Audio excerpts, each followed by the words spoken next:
Okay, Assalamu alaikum and good morning, still morning. Right, thanks Mr. Chairman, Isaac, right? Isaac. And thanks Zuki, and then thanks to all of you who can make it to this talk. I'm Zamir, I'm from Applied Physics. So I've been working on solar cells since 2009. So it's about 10 years or so. So today I'm going to be sharing with you a small topic in solar cells, which is on black silicon for photovoltaics. So have you ever heard of black silicon before? All right, okay. Except my research group perhaps, right? So what I'm going to share with you is another version of silicon, which is black in nature. So it appears black, and it can be used for so many different applications, right? So let me just go through a few things on the outline. I'm going to give you some introduction to photovoltaics, right? And silicon solar cells, because black silicon is essentially silicon in black form, and light trapping strategies, which is mainly on the optics to trap light inside silicon so that you can generate higher current for solar cells. And then the black silicon solar cell itself, and then photovoltaics manufacturing worldwide and in Malaysia context, and then a little bit on my research. Okay. Photovoltaics or solar cells, some people say PV. So it's actually a process of converting photons into electricity. So where do we get the photons from? Sunlight, right? So we want to get the photons from the sunlight and then try to convert the useful photons into electricity in terms of current and voltage, right? So that's where the name comes from. So you get a name from the process of converting light to electricity, or it's called photovoltaic effect or PV effect. Okay, so you can see panels here. You've seen panels around, right, for quite some time. So Malaysia is now steadily progressing to embrace more and more renewable energies for Malaysia, right? So this is our solar spectrum. All right. If you talk about the spectrum on Earth, or we call it for terrestrial application, this is how it looks like. So our solar spectrum consists of UV region in the short wavelength, and the visible region in the central part, and then IR. So if you want to convert your photons into electricity, ideally you want to get everything, right? You want to get everything. But that's not how it works, ideally, right? So you want to convert the whole thing. So this is usually when you talk about PV conversion, we have a standard that we are working on. Usually, to be able to declare that you have certain efficiencies, you need to do a measurement, IV measurement under control condition, and that condition is called standard test condition, in which you have to use 1000 watt per meter square, and then air mass of 1.5, there's a way to calculate it, and then at temperature of 25 degrees C across the world. Then all you can say that mine is better than yours, my material is better than yours. So it's sort of a golden standard for photovoltaics. So solar cell, this is how it looks like. So you've seen the bigger version, right, the panel version, but if you look closely, the panel usually consists of 60 or 72 or perhaps 96 of these cells. The solar cell is actually a PN junction device, right?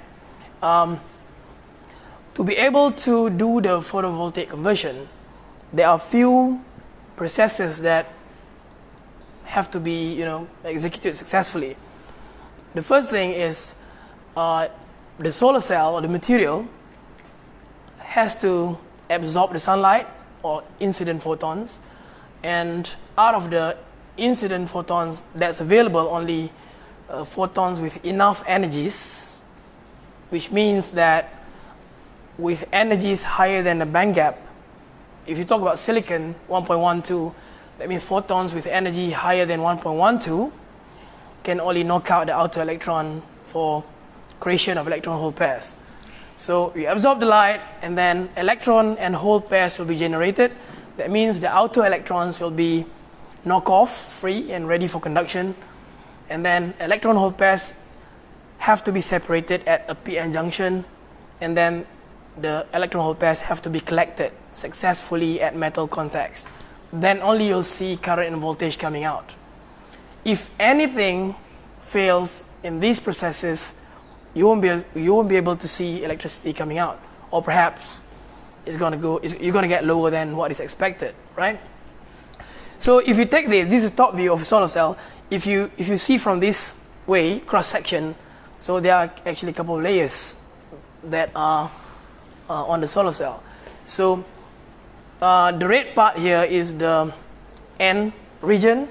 So the gray part here is the P region. So the combination of interface of gray and red will form a p-n junction. So you also have a metal contact at the back, metal contact at the front to be able to extract the electron hole pairs. And then you also have some rough surface on the front side to be able to reflect less light, and then to be able to absorb more light, right? Okay, so let's go through bit by bit. If you've got a solar cell, this is typically how the IV curve looks like. So the y-axis is the current curve, is the current value, and then the x-axis is the voltage value. To be able to calculate the efficiency, there's an equation for that. So you need to multiply your JSC value, short circuit current, with open circuit voltage, and then the squareness of the curve, and then you need to over that with power input. So P out over P in times 100% will equal to efficiency, right? So there are a couple of technologies or generations that we have in photovoltaics. There are altogether 3 generations. So there are green one, yellow one, and red one. The first one you normally see on the roof is silicon based. It's based on silicon wafers. So that is from first generation, the green one. The second one, if you have a flexible cells, like something that you can roll or you can fold, which is based on thin film for phone charging for low power consumer devices, it's usually the thin film solar cells. Well, back then, the first generation solar cell, which is based on wafer crystalline silicon cells, were quite expensive. But in the last 5 years, the technology cost of the first generation has actually dropped by 70%, matching the technology cost for the second generation. And this generation, the second one, was originally established because of the cost competitiveness. When the first generation has now dropped down and just on par, now the second generation couldn't survive. In fact, if you talk about the market now, it's 95% of the PV market is dominated by the first generation, right? The third generation is coming now slowly in R&D phase, where scientists are trying to do thin film technology, but try to make it high efficiency. For example, we have perovskite solar cells, which is now in the phase of aggressive development, I would say, right? Right, this is the PV market. Before we go on to black silicon, let me just give you the whole perspective of the field. So this is current annual PV cell production. So if you look at 2018, so this is 100%. The whole chunk here, about 90%, in fact more than 90%, is based on crystalline wafers. Either it's monocrystalline or multicrystalline, and only the top chunk, top portion there is thin films, like cadmium, indium, gallium selenide, cadmium telluride, amorphous silicon, which only forms 5% of the whole market. So there must be a reason why silicon is so dominant. Wafer-based silicon is so dominant, because it dominates 95% of the market. So why silicon? Silicon is abundant, in the form of silicon dioxide, earth crust. And if you look at your chips in your phone right now, is based on silicon. So the chips are fabricated in microelectronics industry. So the knowledge developed, established from microelectronic industries can just be plugged in, transferred to set up a new industry which is based on silicon for solar cell application.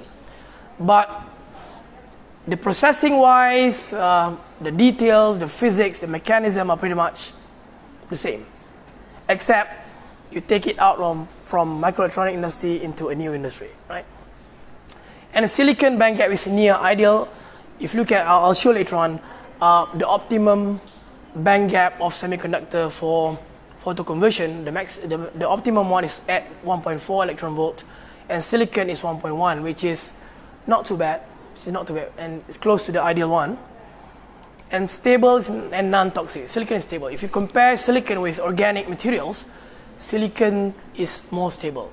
If you talk about PV panels in the market, the guarantee given is like 25 years. With the degradation is there, but then with acceptable level, right? And competitive USD per watt, which is the technology cost of the PV cells. So like I just said, in the recent 5 years, the technology cost for silicon has dropped by roughly about 70%. Okay. Right, this is the optimum band gap. If you want to choose which material to work on, so which material has the potential, there are a range of material from germanium on the low band gap side, 0.7, silicon is there, 1.1, indium phosphide, 6, cadmium telluride, gallium arsenide is in the region of optimum, central region, and cadmium sulfide is on the high side. So this is the efficiency that you can get against the band gap. So why do we have to choose near the peak? If you go for the low side, the low band gap, if you fabricate the cells, you will end up with low open circuit voltage, but then high current. If you go to the high side, you can generate high VOC, high open circuit voltage, but low current. So you are trading off something. So the central region is the best one, right? And because silicon is so established from microelectronic industry, so it's not that difficult logistically to just start a new industry based on the same material compared to starting a completely new material and try to build the industry, right? So if you're enthusiastic to see how much is the current world conversion, current efficiency map, this is the chart maintained by NREL in US, National Renewable Energy Lab. So the legends show a range of different technologies which different level of solar cell efficiency. So if we talk about silicon, single junction, the world best now is around 26 to 27%. Well, certainly you can go with more junctions, you can add on more junction, but you are actually adding on more cost. So if you talk about, you can go up to 47.1%, but it requires 6 junctions. So the moment you go beyond 2 junctions, it's hard to justify the cost-wise. So usually if you go for multi-junction, it's more suitable for satellite application, so on. Not on the ground for large-scale solar power plant or rooftop or for building integrated, no. Single junction will do already, right? So silicon is now at roughly about 26, 27%, the best one. Right, the problem with silicon is that silicon is a poor light absorber. Then why so much? Why 95% in the market then? It's a poor absorber. So if you look at the optical properties of silicon, this is the red one, crystalline silicon. If you look into the central region where the solar peaks, right? Our solar spectrum peaks at around 600 nanometer. So that's where you can get the most photons from. So if you compare silicon, the red one, with other materials, silicon is relatively low. So hence it's a poor light absorber. So to be able to get good absorption in silicon, you have to do something on the surface, right? Then only it will absorb more. Just some basic. The moment you have your incident light, incident photons, incident on, say, silicon or gallium arsenide or cadmium telluride or 6, whatever photovoltaic material is, some of the light will be reflected. And then some of the light will go in, and then it will be absorbed. Whatever is not absorbed will be transmitted through the cell. So this is one loss, reflection loss. This is another loss, transmission loss. You want to get as high absorption as possible. Therefore, you have to do something to the silicon to be able to improve its light absorption. Therefore, this comes in, light trapping. So light trapping is a strategy or technique that you use to trap the light inside silicon, knowing that silicon is a poor light absorber. So this is where you have to do a lot of optics and material interaction to make sure that the photons that hit the surface is really captured and then really converts electron hole pairs, and then you can extract the useful current voltage, right? So light trapping is manipulation of light path in solar cell. So theoretically, you want the photons to stay as long as possible in the solar cell. And yeah, you want it to be there perhaps indefinitely, forever, right? So that you can increase your chance to absorb the light and then convert electron hole pairs, right? So when you do light trapping, the goal is to trap light in solar cell, and the moment you can manage to absorb, you can increase your light absorption, and then you can increase your photocurrent. But the techniques that you want to introduce cannot hurt the voltage or other factors of the solar cell. Then only it's justified, right? So to be able to reduce the optical loss, there are a few things that we can do. If you look at a solar cell, you can see metal lines on the top. Those metal lines reflect light, so it'll produce reflection loss. So you want to minimize the metal contacts on the front. That's why some technology even eliminate metal contact from the front and put all the back, put them all together at the back, right? Another technique that you can do is you can texture the surface. If you see the solar cell closely, it's not a flat surface, it's a rough surface, because you want to minimize reflection. The moment you minimize the reflection, the moment you have textures on the front side, you can actually reflect and refract the light into multiple angles, and then you'll probably end up with total internal reflection in the silicon, which will guarantee longer path length of the photons inside. And then you can potentially increase the absorption and then improve the photocurrent from the solar cell, right? There are a couple more techniques that I'm not going to touch. I'm just going to go through this because this one leads to black silicon, right? Conventional method in the industry, they used to form pyramids. For monocrystalline cell or for multicrystalline cell, they form micropores. So it's called alkaline texture and acidic texture. Alkaline belongs to the pyramid, acidic belongs to the micropores. The black one shows the reference reflection from your planar silicon, untextured. So if you can see here, your planar silicon usually reflects around 40% of the incident light. So that means if you use planar silicon to make solar cells, your 40% is already gone, purposely gone, right? So to be able to improve the light absorption and photocurrent, you have to reduce this. So now the goal of doing texturing is to reduce reflection throughout the region, or we call it broadband, right? So what it does, if you use pyramid, if you look at alkaline texturing, it can reduce your reflection down to around 11%. So that's a lot of reduction from 40 to 11%. Right. This will translate into improved absorption and higher photocurrent in the actual solar cell. If you work on this multicrystalline using acidic texture, you can only reduce to about 21%, which is not that great.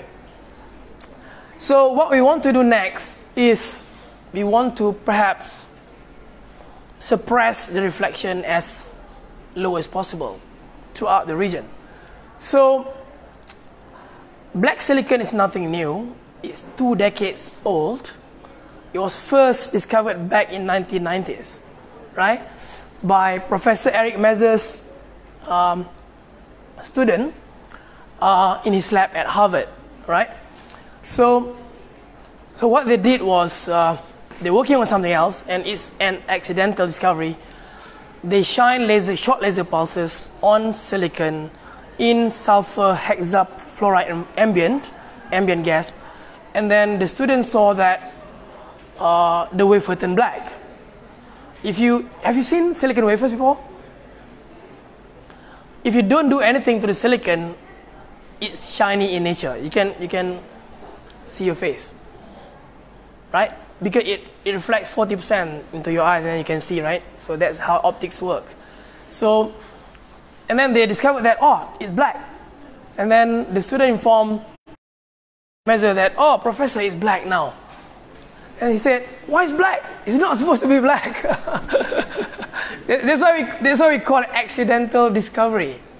So there are many things in life are found or are discovered by accident. Just like graphene Nobel Prize, accident. So some accidental discovery may lead to something huge.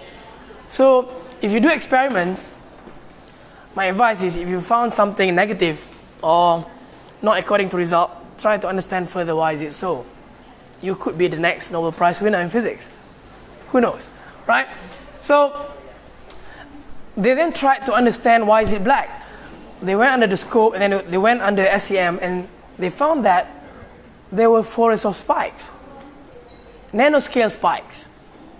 So they then understood that, oh, okay, nanoscale spike could lead to black surface. And then what happened next? What happened next was they immediately think of one application, which was silicon photodetector, and then 1 year after that, they built the first prototype on silicon photodetectors. So the good thing about this is that when they measured the optical properties,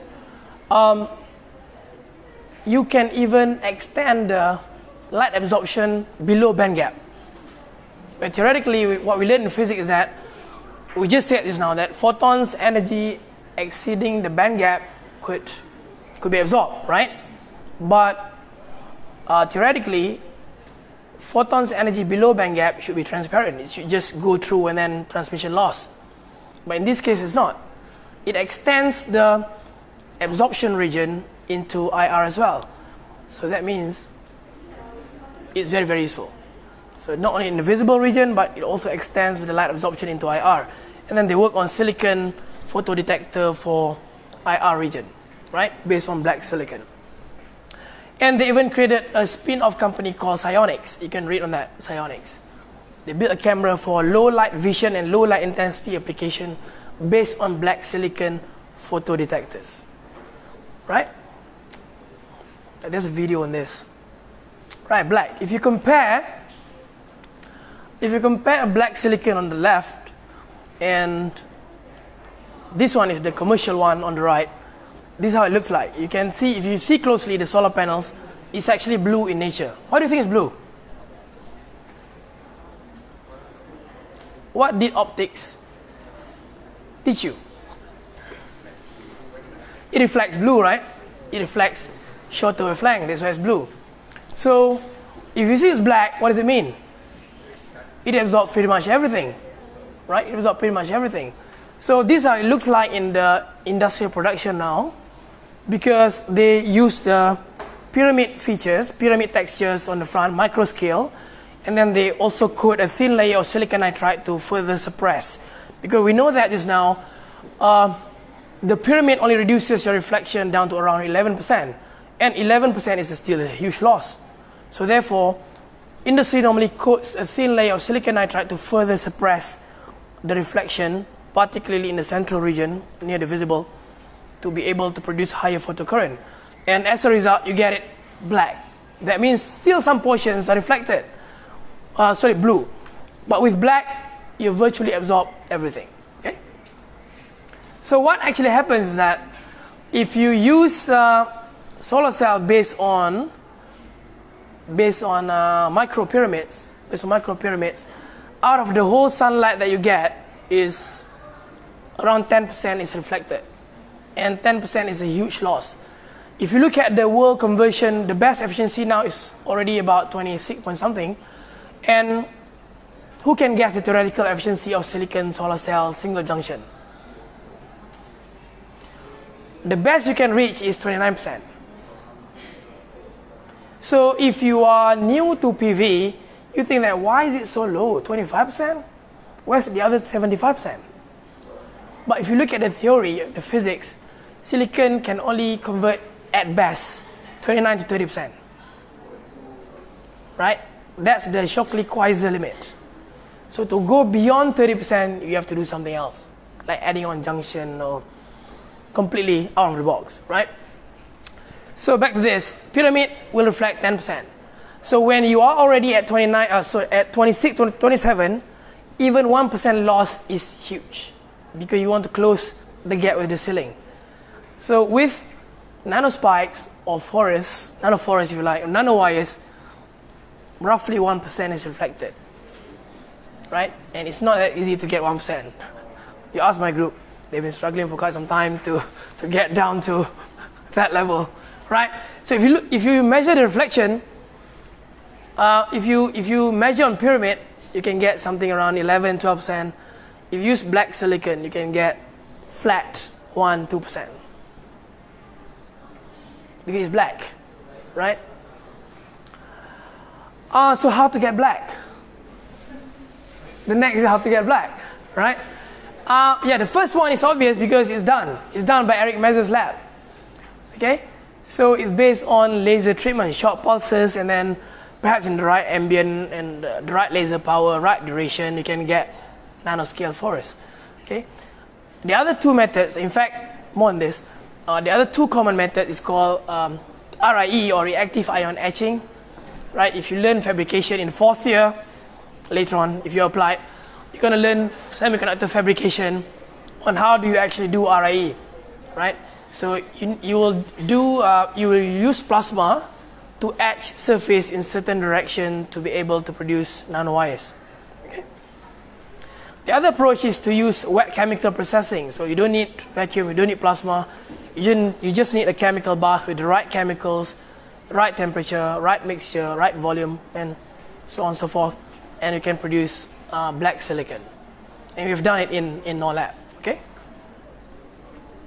Opportunities. So this is the range of applications that black silicon can get into. So image sensors with increased sensitivity, of course, because it's black now, less light is reflected, more light is absorbed, more light is detected, right? Thermal imaging cameras, photo detectors, solar cells, even antibacterial surface. Even antibacterial surface that work by physically rupturing the bacterial membranes. Right? So if you have nanowires with the right sharpness, I would say, to some extent, it could have this capability. It's a matter of tailoring the dimension, the geometry of the nanowires that you can produce to be able to get to this application, right? So what's the challenges? Well, if you work on solar cell, if you improve your optical properties, doesn't mean you can get improved electrical properties. So if you get it black, doesn't mean it's going to give you higher current and voltage and higher efficiency. Not necessary.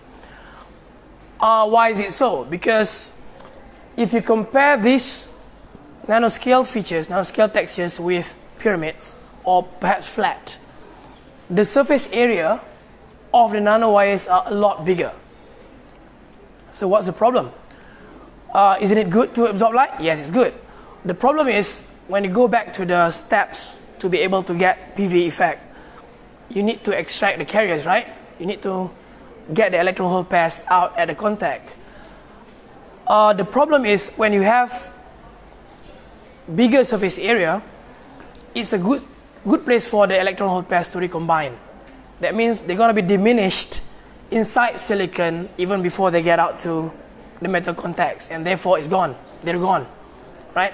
So what we have to do is that we have to have a good process, which is called surface passivation, that's able to coat and passivate the surface well so that recombination of electron hole pairs can be minimized. And that's what we just started in our group. Try to see any low cost and simple alternative to come up with a good preservation quality.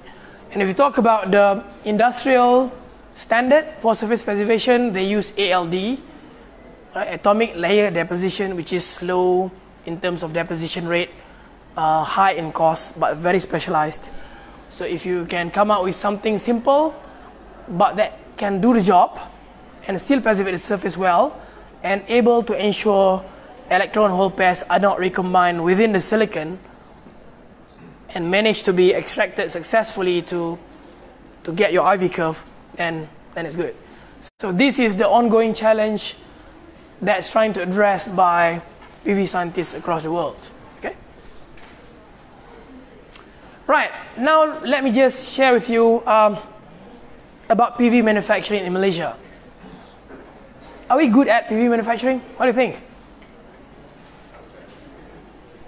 We are third in the world. We are third in the world, right? Malaysia is the third largest producer of PV cells, mostly for export, for outside Malaysia application. But in fact, now with the right policy under MESTAC, which aims to improve our renewable energy portion from 2% to 20% by 2025, which is quite ambitious and requires billions of injection. Well, let's see. I hope for the best. Well, we can. At the moment you start to have more farms, more solar power plants, we slowly increase the portion of RE in Malaysia, right? So we are third largest, by the way, behind China and Taiwan. So we have many companies. This is the whole companies worldwide. So we have lots of top guns in Malaysia. So we have First Solar in Kulim High Tech doing cadmium telluride thin film solar cell, Kulim High Tech. So we have Panasonic in Kulim High Tech as well, doing heterojunction intrinsic wafer-based solar cell, monocrystalline silicon. We have Jinko Solar in Prai, doing monocrystalline and multicrystalline silicon, just across the bridge, right? We also have JA Solar in Bayan Lepas, doing multi and monocrystalline silicon solar cells.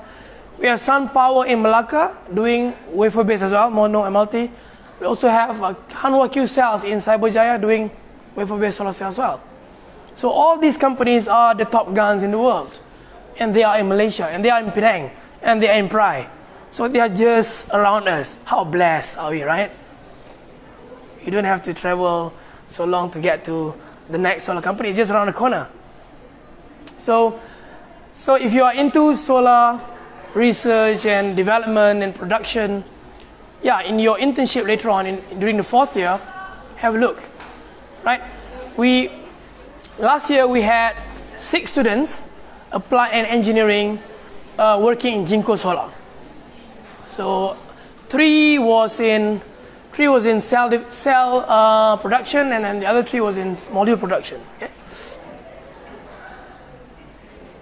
So this is top 10 in the world. Top solar module of 2018. You see 1 to 10. Jinko in Malaysia, JA in Malaysia, Trina, they discussed last time to be in Malaysia, but they finally end up in Thailand. All right. Longi in Kuching, right? Canadian we don't have. This one is a Cyberjaya. We don't have. Out of this, 8 or 9 from China. So, right? In fact, China companies have contributed a lot in driving down the cost. 5-6 years ago, the cost was still high. I still remember when I did my master's here, 2011, the cost was still around $2 per watt. $2 per watt, and now it's like 20 cents. 20 plus cent per watt, dollar. So times 4 ringgit, it's ringgit per watt lah, RM, right? So how did it get so cheap? It's mainly due to contribution from China companies. Because they build a lot of this technology, they mass manufacture, they mass produce, And then the moment you have a lot of supply, it'll drive down the cost. So China is one of the reasons thin film company couldn't survive. Particularly who work on cadmium telluride, CIGS, amorphous silicon.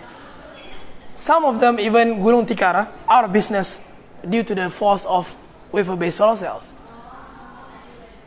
Because the earlier motivation to build a thin film factory was to offer low-cost alternative, but now no more. They're just on par. But thin film is offering efficiency of like 14%, and silicon can go up to 20+%. And then with same technology cost, why would I go for thin film? And durability for silicon wafers is a lot longer, can go up to 25 years. So how did it get so cheap? Well, you can have a look here. This is the plot from 2013 to 2019. Just look at the blue one, which is the module one. Module one means the panel cost. This one is the polysilicon cost, wafer cost, solar cell cost, module cost. What you buy is this, right? The modules. Back then, it was so high, right? So now it's only about 20+ per watt. So this one is from International Technology Roadmap for photovoltaics. Okay. So lastly, few things on my research group. So this is my team. So a couple of FYP students at the back, right? Say hi. All right. We have master students, we have PhD students as well, right? So working on mainly black silicon.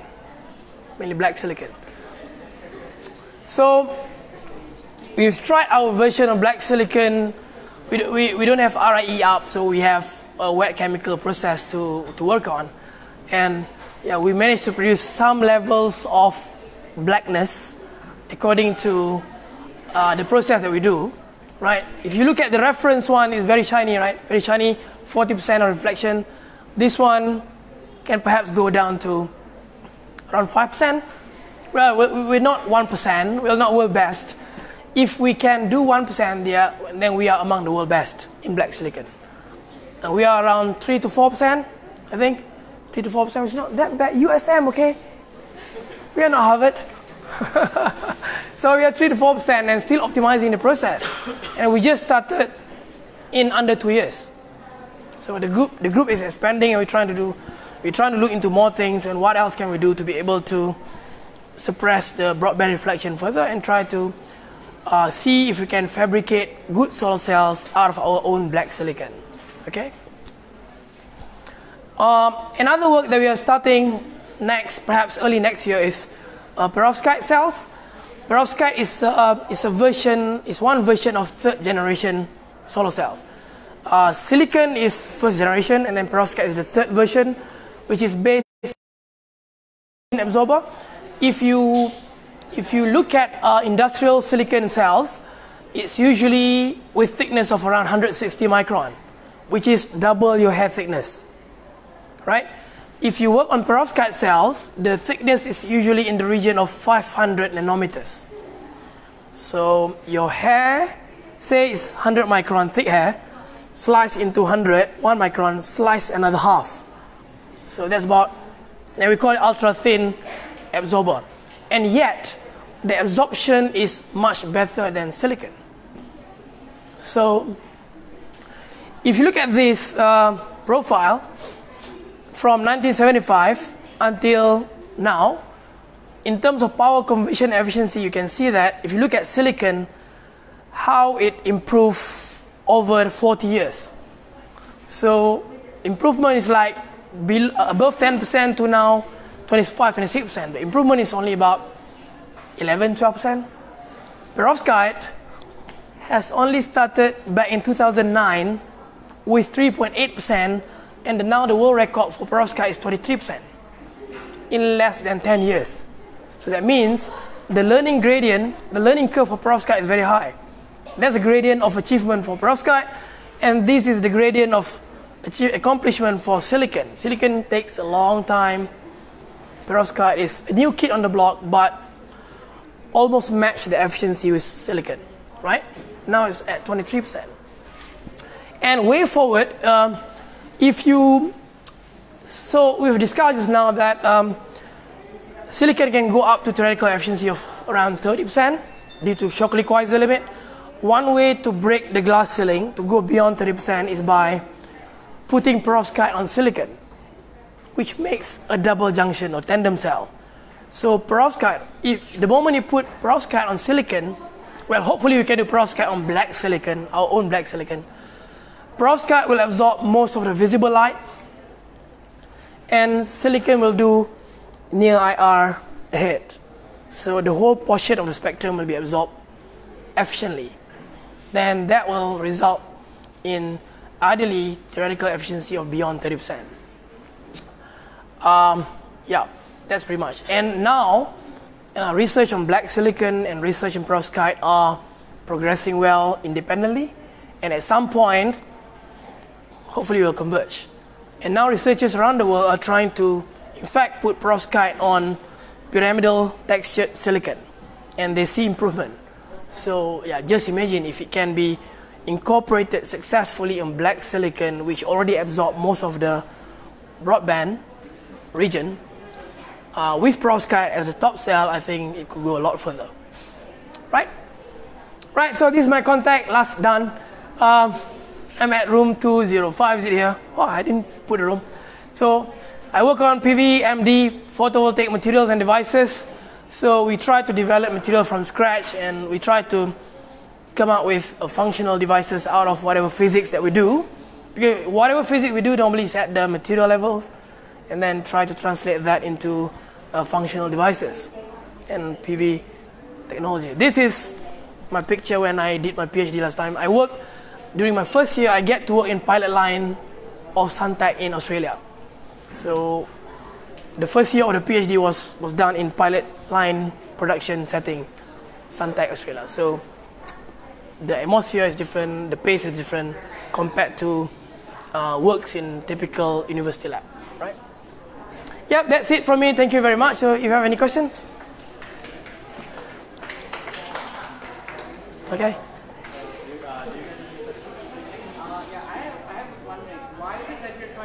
Infrared light instead of going more towards UV light, because isn't UV light more energetic?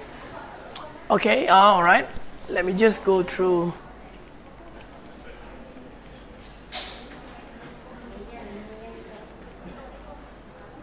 Right.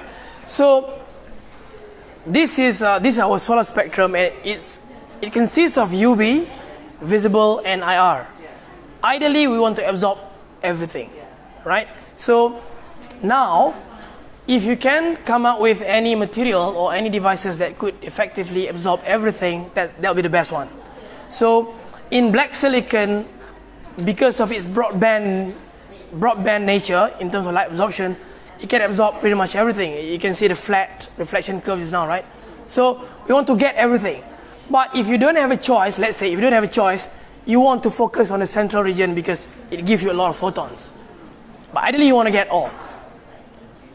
Right? So the forest-like structure, right? Okay. How do we get that kind of structure? Okay. How does that attract a lot of light? All right. It's due to surface area. Okay. Okay. Let me just go to the mechanism. All right. If you have a flat structure, most of the light will be reflected, right? Okay. Most of the light will be reflected, and that will give you 40% reflection loss. If you have a planar surface. If you have pyramids, because pyramids are micro scale in nature, there will be interaction with light, there will be light scattering. So light will be reflected and refracted at multiple angles, and then you'll potentially end up with total internal reflection, and that will improve light absorption and then photocurrent. If you have black silicon, because the scale is in nanoscale region. If you manage to do nanoscale and you make sure that the whole surface is nano, it will not scatter the light, but it will help to couple the light. There won't be any light scattering unless if you have some micro scale in the features. So it will no longer scatter the light, but now it will work based on effective medium theory. So what happens is that when light travels into the silicon, so silicon bulk is at the back, and silicon nanowires are on the top. So refractive index of refractive index in air is 1. Refractive index of silicon is around 4, 3.8 to 4. So the photons, the moment it goes through nanowires, it will experience a gradual increase in refractive index. And that will soften Fresnel reflection. If you have a front surface that is flat, your reflection will just change from 1 in the air.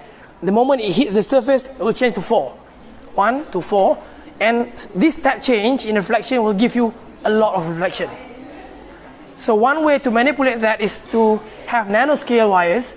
And what will happen in terms of refractive index against the depth of the surface, the refractive index will change from 1, and it will gradually increase from 1, 1.2, until it hits the bulk. So while traveling through the nanowires, and that will soften Fresnel reflection, and that's why the broadband reflection is reduced throughout the region. So it's based on effective medium theory. Okay? So how do we make that kind of structure?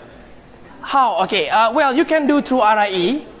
Well, you can do through, what we're working on is now called metal-assisted chemical etch, where I don't have the pictures here, we create nanoparticles on the surface, and then we put in certain wet chemical combination, and then the wet chemical will actually etch the areas under the nanoparticles.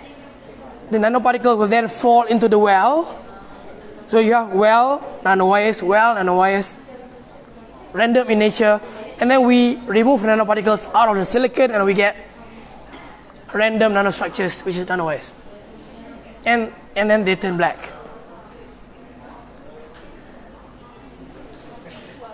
Okay. First of all, to say that it's a very interesting presentation. Thank you. And it's a great thing to know that Malaysia is the third largest producer of solar panels in the world. I want to ask, is there any plan for Malaysia to generate electricity from natural solar? Electricity from solar? Yes. You already have the policy on that. Okay. And what are the sites? Because I was at Genting Islands last week. Okay. And I discovered the environment is cool enough for solar panels installation. Because we know that high temperature affects the Performance, right. So just an observation and something like a contribution. Yep. We already have few sites in Malaysia. Do you know any? We have a site in Gambang. Anybody from Gambang? 50 megawatt by UITM solar. By UITM. 50 megawatt. Owned by UITM. And then we also have a couple more, like in Gurun, and then last time we had discussion for Merchang as well, Merchang Terengganu, Jasin Melaka, and few more in Nilai, near KL, and few more scattered system, perhaps low megawatt, and we are building up on that. So we have more and more systems based on solar power, which are feeding the grid. So now we are generating from solar power plants instead of relying on the fossil fuels alone from TNB grid. So just now you mentioned a bit about the chemistry. So the process itself, how does it compare to the silicon in the sense of cost-wise? Okay, cost-wise, it's way cheaper, because the moment you go for thin films and you prepare, okay, now the perovskite is prepared on usually glass substrate, which is not expensive, and then they can be prepared by spray-on process, just like the spray paint process, which is not energy intensive, simple process, scalable, and easy to do. Well, silicon, if you look into the preparation of silicon itself, some of the earlier process use energy intensive process, which is called Siemens process. So this partly contribute to the high cost of the technology. But now due to the economies of scale, volume production and innovation and so on, it has been driven down to around 20 plus cent per watt already. If you can imagine, you can manage to remove the expensive portion in silicon, it can be even cheaper.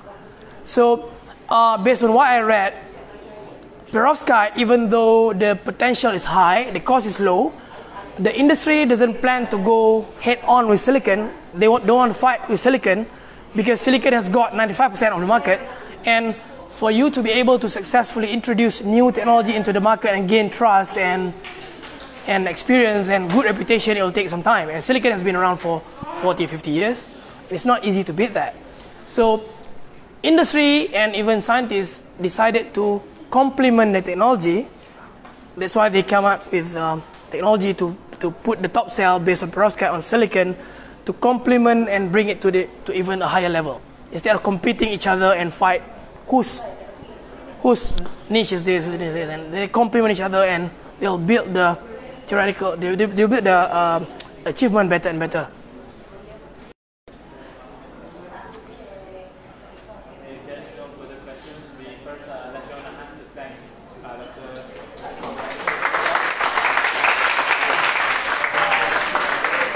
I also mentioned that the talk was captivating. It kept my attention so much. It was really good. Great, thank you. So